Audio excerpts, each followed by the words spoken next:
want to invite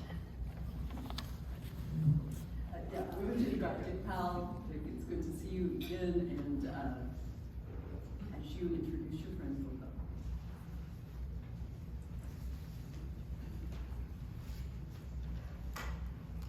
The essential thing in heaven and earth is that there should be long obedience in the same direction. Thereby results, and has always resulted in the long run, something which has made life worth living. You don't really think of Bill Poe and Friedrich Nietzsche in the same sentence, but in this case is applicable. This quote, taken along with one of Aesop's fable, that of the tortoise and the hare, speaks of the person who is Bill Poe. They paint a portrait on a canvas of a life and a ministry that was long-lived and well-served. To know Bill is to know that rare human being who could have done anything with his life and by any successful measure would have been a success. However, he answered the call that was placed upon his life and has walked faithfully the road that he has been put upon. Bill served the church faithfully as a pastor. Ted Wardlaw said that we are now a seminary that changes the world. And he also reminded us is that seminary was built upon the shoulders of those who went before us. And broad shoulders Bill is. Bill served again faithfully as a pastor, serving churches in Texas and in Arkansas. He honorably retired, having been called in his last installed service as pastor of a quintessential Presbyterian church, St. Philip in Houston. He has served the Connectional Church in multiple capacities. Is there a committee he hasn't been on? He was a trustee of multiple institutions, Lions College, University of the Ozarks. He served as a trustee of this seminary, Austin Theological, a penultimate call to serve. One trumped only by the ultimate calling as a trustee to Moe Ranch.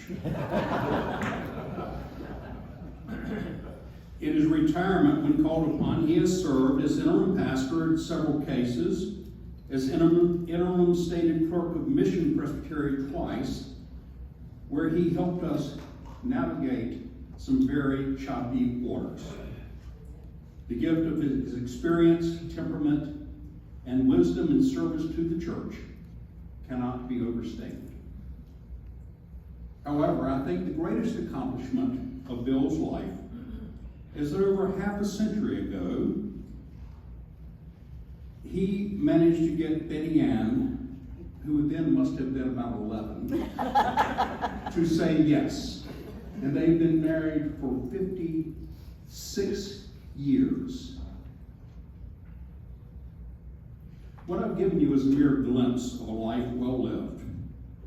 And now I present to you my friend Bill Poe, one who has demonstratively lived a long obedience in the same direction.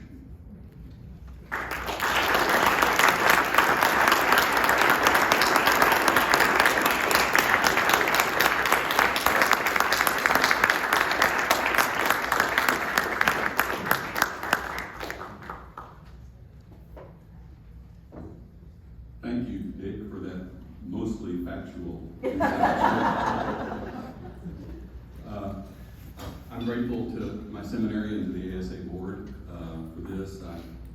I've looked over the diverse list of past recipients of this award, as well as the other two who are receiving it tonight, and I consider myself to be in very good company.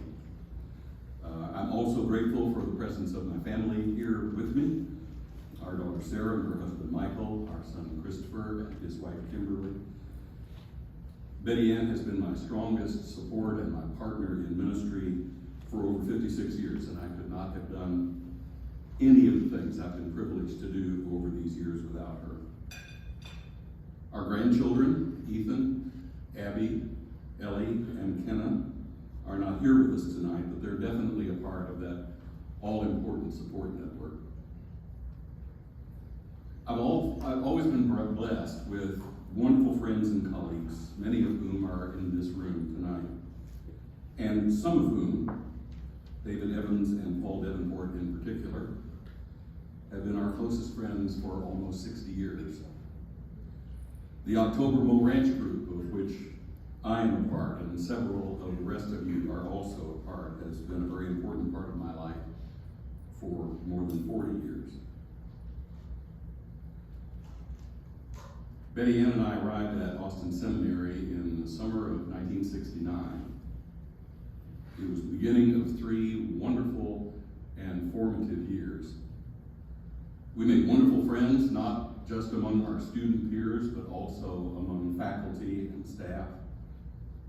And especially as I think back on the teachers under whom I was privileged to learn, I'm convinced that we were among giants. Giants of both knowledge and faith.